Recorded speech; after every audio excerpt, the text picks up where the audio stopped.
नमस्कार, आपण पाहताय रत्नापूर न्यूज. रत्नापूर न्यूजमध्ये आपले स्वागत आहे.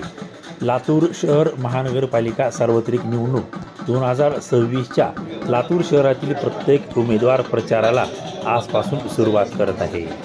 दिनांक 15/1/2026 रोजी लातूर महानगरपालिकेसाठी नगरसेवक म्हणून निवडून जाण्यासाठी प्रभाग क्रमांक 8 मधील भारतीय राष्ट्रीय काँग्रेस पक्षाचे पतंगे अभिषेक राजेंद्र, रेहना बेगम ताहेर अली घंटे, श्रावणी बालाजी जिबरे, स्नेहल श्रीकांत उडगे या उमेदवाराच्या प्रचाराचे नारळ आज दिनांक 4/1/2026 रोजी सकाळी 9 वाजता गाव भागात असलेल्या देशपांडे गल्लीतील जगदंबा मंदिरात देवीचा आशीर्वाद घेऊन सर्व उमेदवार व प्रभागातील नागरिकांच्या हस्ते नारळ फोडून प्रचारास शुभारंभ केला.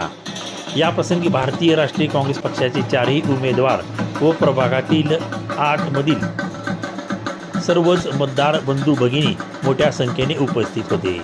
या प्रचार शुभारंभ प्रसंगी 4ही उमेदवारांनी वार्डातील सर्व समस्या सोडवण्याचे बोलून दाखवले. प्रचारादरम्यान देशपांडे गल्ली, रत्नापूर चौक, हत्तेनगर भागातून प्रचार करत असताना प्रभागातील सर्व मतदारांनी उमेदवारांचे जोरदार स्वागत केले. प्रभागातील प्रत्येक मतदारांनी उमेदवाराचे औक्षण व फुलाचा हार घालून विजयाची खात्री दिली.